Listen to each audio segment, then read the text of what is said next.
지금 대만이 흔들리고 있습니다. 그리고 세계 반도체 시장 전체가 긴장하고 있습니다. 트럼프 대통령이 중국 방문을 마치고 돌아오는 전용기 안에서 매우 의미심장한 발언들을 쏟아냈기 때문입니다. 트럼프는 시진핑 주석과 대만 문제를 아주 상세하게 논의했다고 밝혔습니다. 특히 중국이 대만을 공격할 경우 미국이 방어할 것인지 시진핑이 직접 물었다고 공개했습니다. 여기에 더 충격적인 장면이 이어졌습니다. 트럼프는 대만 무기 판매 문제까지 중국과 논의했다고 밝혔습니다.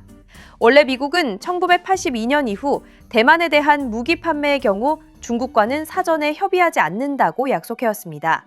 그런데 지금 그 선이 흔들리고 있는 것입니다. 대만 내부가 술렁일 수밖에 없는 이유입니다. 왜냐하면 세계 최첨단 반도체 생산의 핵심 TSMC가 바로 대만에 있기 때문입니다.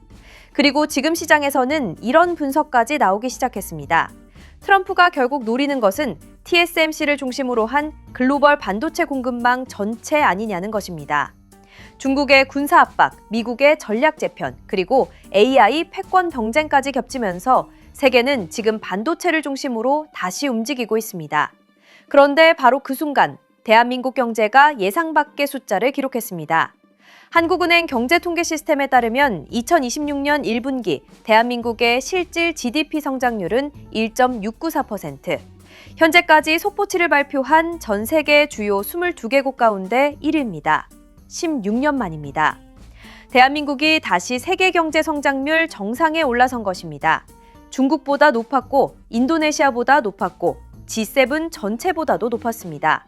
그리고 그 중심에는 삼성전자와 SK하이닉스, 대한민국 반도체 산업이 있었습니다. 오늘 우리는 세계 반도체 패권 전쟁이 왜 한국 경제를 움직이기 시작했는지, 그리고 이재명 정부의 산업 전략이 그 안에서 어떤 역할을 하고 있는지 숫자와 사실만으로 차분하게 들여다보겠습니다.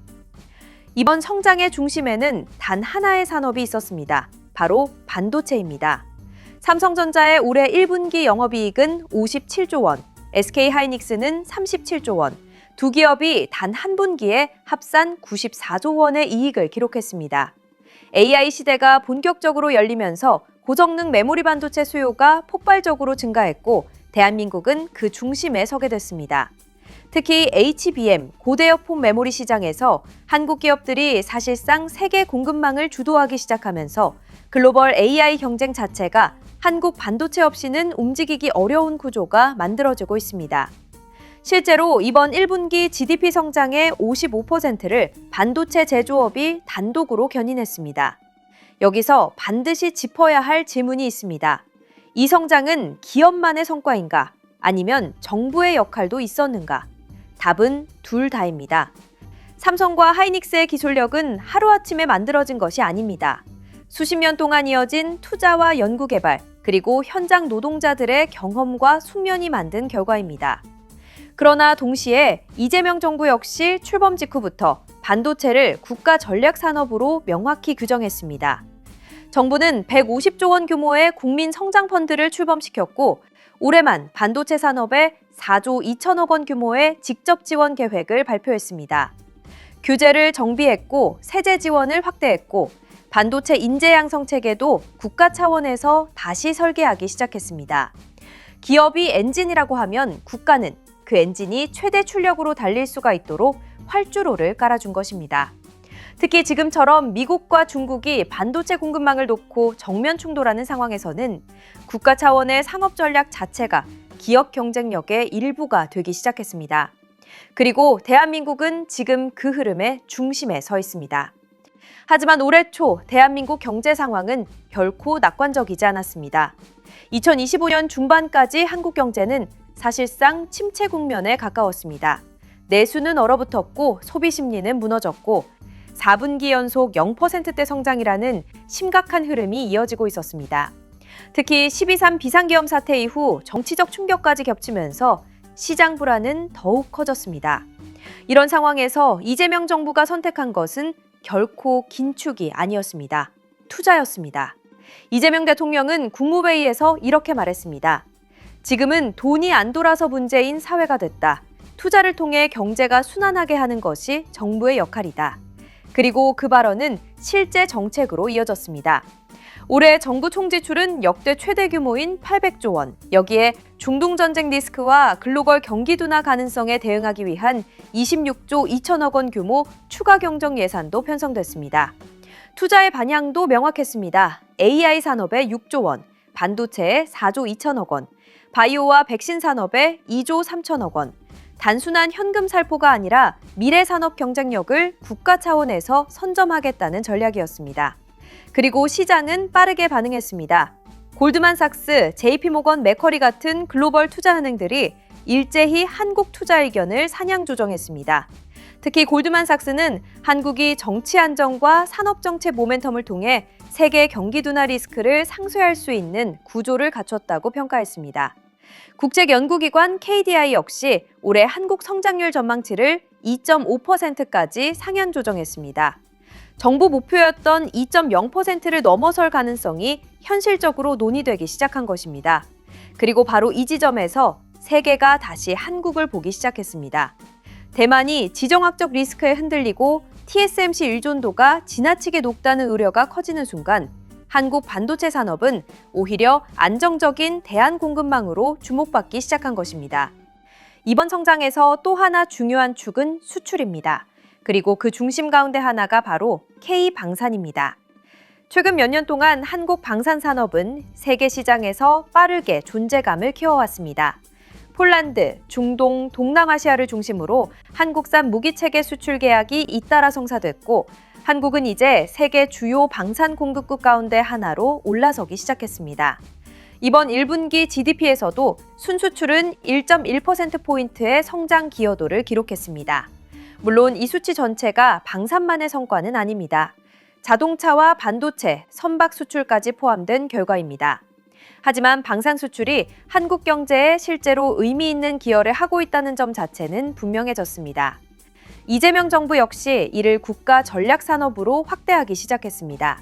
정부는 K방산 4대 강국 진입을 공식 국정과제로 채택했고 전략 수출 금융기금을 신설해 방산과 원전 수주 사업에 대한 대규모 금융 지원 체계도 구축했습니다. 계승과 확장, 그것이 지금 대한민국 산업 정책의 핵심 흐름입니다. 하지만 여기서 끝나지 않습니다. 경제 성장률 1위라는 숫자가 곧바로 모든 국민의 삶을 바꾸는 것은 아니기 때문입니다. 이재명 대통령 역시 올해 초 경제성장 전략 국민보고회에서 이런 말을 했습니다. 외형과 지표만 놓고 보면 우리 경제는 분명히 나아질 것이다. 하지만 다수의 국민들이 변화를 체감하지 못하는 상황이 발생할 가능성이 높다. 아주 중요한 대목입니다. 그러니까 반도체 기업 실적이 아무리 좋아져도 자영업자들의 매출이 회복되지 않는다면, 청년들이 안정적인 일자리를 얻지 못한다면 국민들은 경제 성장 자체를 체감하기 어렵다는 뜻입니다. 그래서 정부는 최근 성장의 과실을 확산시키기 위한 정책들을 동시에 추진하기 시작했습니다. 소상공인 AI 생산성 지원 사업, 청년형 ISA 세제 혜택 신설, 지방투자기업에 대한 세제 차등 지원, 지역산업 클러스터 확대 정책까지 핵심은 단 하나입니다. 대기업 중심 성장에 머무르지 않고 그 성장의 흐름이 중소기업과 지역경제, 그리고 청년과 노동자들에게까지 퍼져나가도록 만드는 것입니다. 정부는 장기적으로 AI 3대 강국, 잠재 성장률 3%, 국력 세계 5강이라는 국가 비전도 함께 제시했습니다. 이를 위한 30대 선도 프로젝트 역시 이미 가동되고 있습니다. 결국 이번 성장률 1위는 끝이 아닙니다. 이제 시작입니다. 1.694%, 주요 22개국 가운데 성장률 1위, 그리고 16년 만에 귀환. 이 숫자는 결코 우연이 아닙니다. 현장 노동자들의 땀, 기업의 기술 투자, 그리고 국가 차원의 전략적 지원이 함께 만들어낸 결과입니다. 세계는 지금 대만 리스크와 공급망 불안 속에서 흔들리고 있습니다. 그리고 바로 그 순간 대한민국은 새로운 반도체 중심 국가로 다시 부상할 가능성을 보여주고 있습니다. 하지만 여기서 우리가 반드시 냉정하게 봐야 할 현실이 있습니다. 대한민국은 아직도 완전한 군사주권을 가진 나라가 아닙니다. 전시작전 통제권조차 완전히 회수하지 못한 상태입니다. 지금 대만이 보여주는 현실 역시 많은 것을 생각하게 만듭니다. 대만은 오랫동안 미국을 믿고 안보를 의존해왔지만 정작 미국 정치 상황과 전략 변화에 따라 무기 공급조차 흔들릴 수 있는 구조 속에 놓여 있습니다. 트럼프가 대만 무기 판매 문제를 중국과 직접 논의했다고 공개한 장면은 결국 국제정치에서 영원한 우방도, 영원한 보장도 없다는 사실을 보여줍니다. 그래서 지금 대한민국에 필요한 것은 단순한 친미도, 반미도 아닙니다. 국익 중심의 현실적인 국가 전략입니다. 반도체 AI, 방산, 에너지, 그리고 공급망 주도권까지 결국 경제력과 산업 경쟁력이 있어야 외교도, 안보도, 국가의 선택권도 생기는 시대가 된 것입니다. 이재명 정부가 지금 추진하는 대규모 산업 투자와 국가 전략 역시 단순한 성장 정책만이 아닙니다. 대한민국이 세계 질서 재편 속에서 흔들리지 않고 살아남기 위한 생존 전략에 가깝습니다. 중요한 것은 정치적 감정이 아니라 현실입니다. 세계는 지금 거대한 공급망 전쟁 속으로 들어가고 있습니다. 그리고 그 한가운데서 대한민국은 선택의 시간을 맞이하고 있습니다. 지금 필요한 것은 대한민국의 산업 경쟁력과 경제 주권을 키우려는 흐름에 힘을 모으는 것입니다. 대한민국의 다음 10년은 바로 그 선택 위에서 결정될 것입니다. 그렇지 않습니까, 여러분? 여러분들께선 어떻게 생각하시는지 소중한 의견 댓글로 남겨주시길 부탁드리면서 영상이 유익하셨다면 구독과 좋아요도 꾹 부탁드리면서 이번 방송 여기서 마치겠습니다. 여러분 감사합니다.